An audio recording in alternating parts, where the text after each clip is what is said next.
BNP একলা হয়ে যাচ্ছে। বিএনপি ধীরে ধীরে জনবিচ্ছিন্ন হয়ে উঠছে। বিএনপির সাংগঠনিক স্থবিরতা চলে এসছে। বিএনপিতে হাইব্রিড ভরপুর। বিএনপিতে লোক দেখানো বহিষ্কারও প্রচুর বেড়ে গিয়েছে এবং জনগণের তীব্র সমালোচনার মধ্যে পড়েছে। রাজনৈতিক সঙ্গীও কমে গেছে।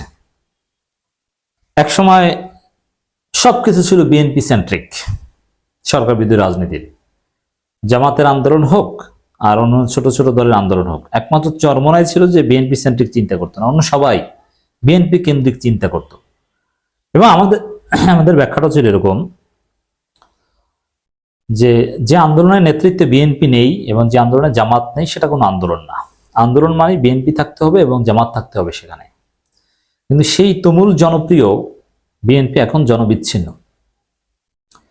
বিএনপির চাঁদাবাজির কারণে, গণবিরোধী রাজনীতির কারণে, ডক্টর ইউনূস সরকারের বিরুদ্ধে রাজনীতির কারণে, ভারতপন্থী এবং আওয়ামী স্টাইলের রাজনীতির কারণে বিএনপি একলা হয়ে যাচ্ছে।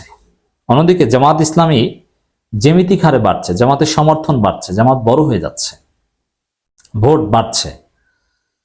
অন্যদিকে শিক্ষার্থীদের নতুন রাজনৈতিক দল আসছে এবং তাতেও বিএনপি ভীত যে বিএনপির অনেকে নতুন দলে চলে আসতে পারে, আবার জনগণের সমর্থন বিএনপির থেকে ট্রানজিট হয়ে শিক্ষার্থীদের সম্ভাব্য রাজনৈতিক দলের দিকে যাচ্ছে।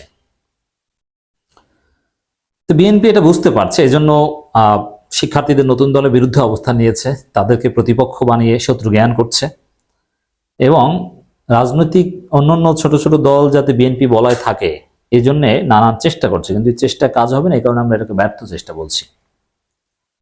মিত্র ধরে রাখতে চেষ্টা করছে। দেখেন কিছু উদ্ভট কিছু কর্মকাণ্ড বিএনপির, এটা ব্যাখ্যা করছি। ফের সমমনাদের সঙ্গে বসছে বিএনপি। কোন সমমনা? যুগপথের দেশের চলমান রাজনৈতিক পরিস্থিতিতে যুগপথ আন্দোলনের শরিক রাজনৈতিক দল ও জোটগুলোর সঙ্গে ফের বসতে যাচ্ছে বিএনপি। খুবই হাস্যকর না? যুগপথ আন্দোলনটা কি এবং কার বিরুদ্ধে ছিল? আওয়ামী লীগের বিরুদ্ধে। এখন কি যুগপথ আন্দোলনের কোনো প্রয়োজনীয়তা রয়েছে?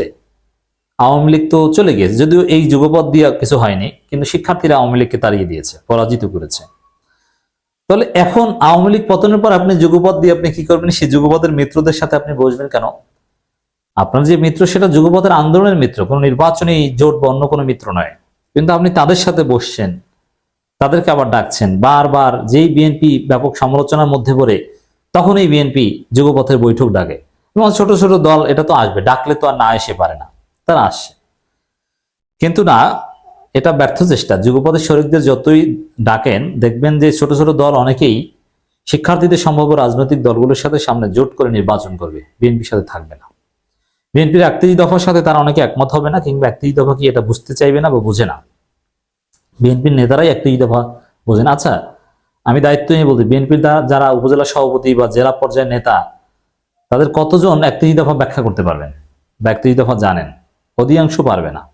দু একজনের কাছে 31 দফার লিখিত হয়তো ভাষণ আছে, সেটা দেখে তেলাওয়াত করতে পারবেন, কিন্তু 31 দফা ব্যাখ্যা করতে পারবেন না। কেন্দ্রীয় কয়েকজন নেতা পারেন, তারেক রহমান পারেন। তো যুগপথ আন্দোলনের রাজনৈতিক দল এবং জোটগুলোর সঙ্গে বিএনপির বসা এটা মিত্র ধরে রাখার ব্যর্থ চেষ্টা। এবং চাঁদাবাজির কারণে বিএনপি যে ব্যাপক সমালোচিত এবং বিএনপি যে ভয় করছে তাদেরকে নাকি মাইনাস করার ষড়যন্ত্র হচ্ছে, এই প্রেক্ষিতে এই মিত্র ধরে রাখতে চাই যে আমরা একলা হয়ে গেলে তো সমস্যা। আবার দেখেন বিএনপি দ্রুত নির্বাচন চায়, অথচ অন্য কোনো দল বিএনপির মতো দ্রুত নির্বাচন চায় না। এই জন্য কি করছে? এজন্য বিএনপির পক্ষে লোক পায় না, এজন্য এই বৈঠক করছে। হ্যাঁ, ছোট ছোট দলের অনেক নেতাকে বিএনপি অলরেডি আসন ছেড়ে দিয়েছে। ভিপি নূর, রাশেদ সহ, জুনাইদ সাকি, আসম আব্দুর রব, অনেকে কিন্তু আসন ছেড়ে দিয়েছে। মাহমুদুর রহমান মান্না যে ঠিক আছে, বিএনপির কোনো প্রার্থী ওইসব আসনে থাকবে না, তোমরা প্রয়োজন ধানের শেষে নির্বাচন করবা, এটা বলে দিয়েছে, চিঠিও দিয়ে দিয়েছে। কিন্তু তারপরও তারা বিএনপি শুরু দ্রুত নির্বাচন চাচ্ছে না, তারা অন্য সুরে কথা বলছে। ভিপি নূর তো বলে দিয়েছে যে আমরা নির্বাচনের জন্য ব্যস্ত হয়ে পড়িনি, তার অন্যান্য বিষয় গুরুত্ব দিচ্ছে। এবং বিএনপি চাঁদাবাজির বিরুদ্ধে ছোট ছোট দল, বিএনপির সাথে যারা যুগপথের মৃত্যু ছিল তারা বলছে, বিএনপি ভারতপন্থী রাজনীতির বিরুদ্ধে বলছে। অতএব দর্শক, এই যে ফের সমমনাদের সঙ্গে বসে বিএনপি, এটা আমি মনে করি যে বিএনপি একটা ফিলিংস থেকে যে তারা একলা হয়ে যাচ্ছে, গণবিচ্ছিন্ন হয়ে যাচ্ছে, জনগণ তাদেরকে চাঁদাবাজ হিসেবে ট্রিট করছে এবং জামাত বড় দল হয়ে যাচ্ছে এবং শিক্ষার্থীদের সম্ভাব্য দলের প্রতি জনগণের আকর্ষণ এবং ছোট ছোট দলগুলোর সাথে দিন শেষে শিক্ষার্থীদের যে দল জনশক্তি বা যে কোনো কিছু তাদের সাথে জোট হতে পারে। এই জন্য এখন যুগপথের মিটিং ডাকছে, যদিও যুগপথের মিটিং এর এজেন্ডা হিসাবে বলছে অন্য কিছু, আর যা বলছে এটা যুগপথের বিষয়টাই তো এখানে আসার কথা না। হাসিনা যতদিন ছিল ততদিন যুগপথ শব্দটা থাকার কথা, এরপর তো যুগপথ শব্দটাই হারিয়ে যাওয়ার কথা, কিন্তু তারা এখন আবার যুগপথ রাজনীতি টেনে আনছে। রাজধানী গুলশানে চেয়ারপারসন কার্যালয়ে লিয়াজু কমিটির সাথে এইসব বৈঠক টৈঠক মির্জা ফখরুল আলমগীর বা অমুক তমুক মিলে এইসব বৈঠক করছেন, দফায় দফায় হচ্ছে। আচ্ছা, লিয়াজু কমিটি দিয়ে এখন কি করবে, কার বিরুদ্ধে আন্দোলন করবেন আপনারা? লিয়াজু কমিটি দিয়ে এই শব্দগুলো এখন কেন আসবে? আপনাদের লজ্জা শরম নেই? উদ্ভট রাজনীতি করছেন। যুগপথ আন্দোলন, লিয়াজু কমিটি, এগুলো কি? সেগুলোতে কি করবেন? ধুয়ে পানি খাবে এখন? ওই যে ছাত্র দলের কোনো রাজনীতি নাই ক্যাম্পাসগুলোতে, এই জন্য তারা পাখির বাসা তৈরি করছে ঢাকা বিশ্ববিদ্যালয়ে। ওরকম বিএনপির কোনো রাজনীতি নাই, এখন তারা সেই লিয়াজু কমিটি, যুগপথ, এইসব শব্দ রাজনীতি নিয়ে আসছে। এগুলোর তো কোনো মানে হয় না। বিএনপির সিনিয়র নেতারা এগুলো এখন সময় দিচ্ছে। যাই হোক দর্শক, আমাদের টেক এটাই যে বিএনপি একলা হয়ে যাচ্ছে।